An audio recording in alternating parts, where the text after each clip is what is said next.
تانگه؟ بله. بچه خانم با شخصیت دنده.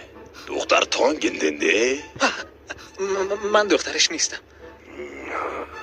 لعنتی. من خیلی پیر شد. دیگه مغز کار نه. گفتی که تو چه باندنده؟ من تانگم استاد. تانگ. آره منو یادتونه؟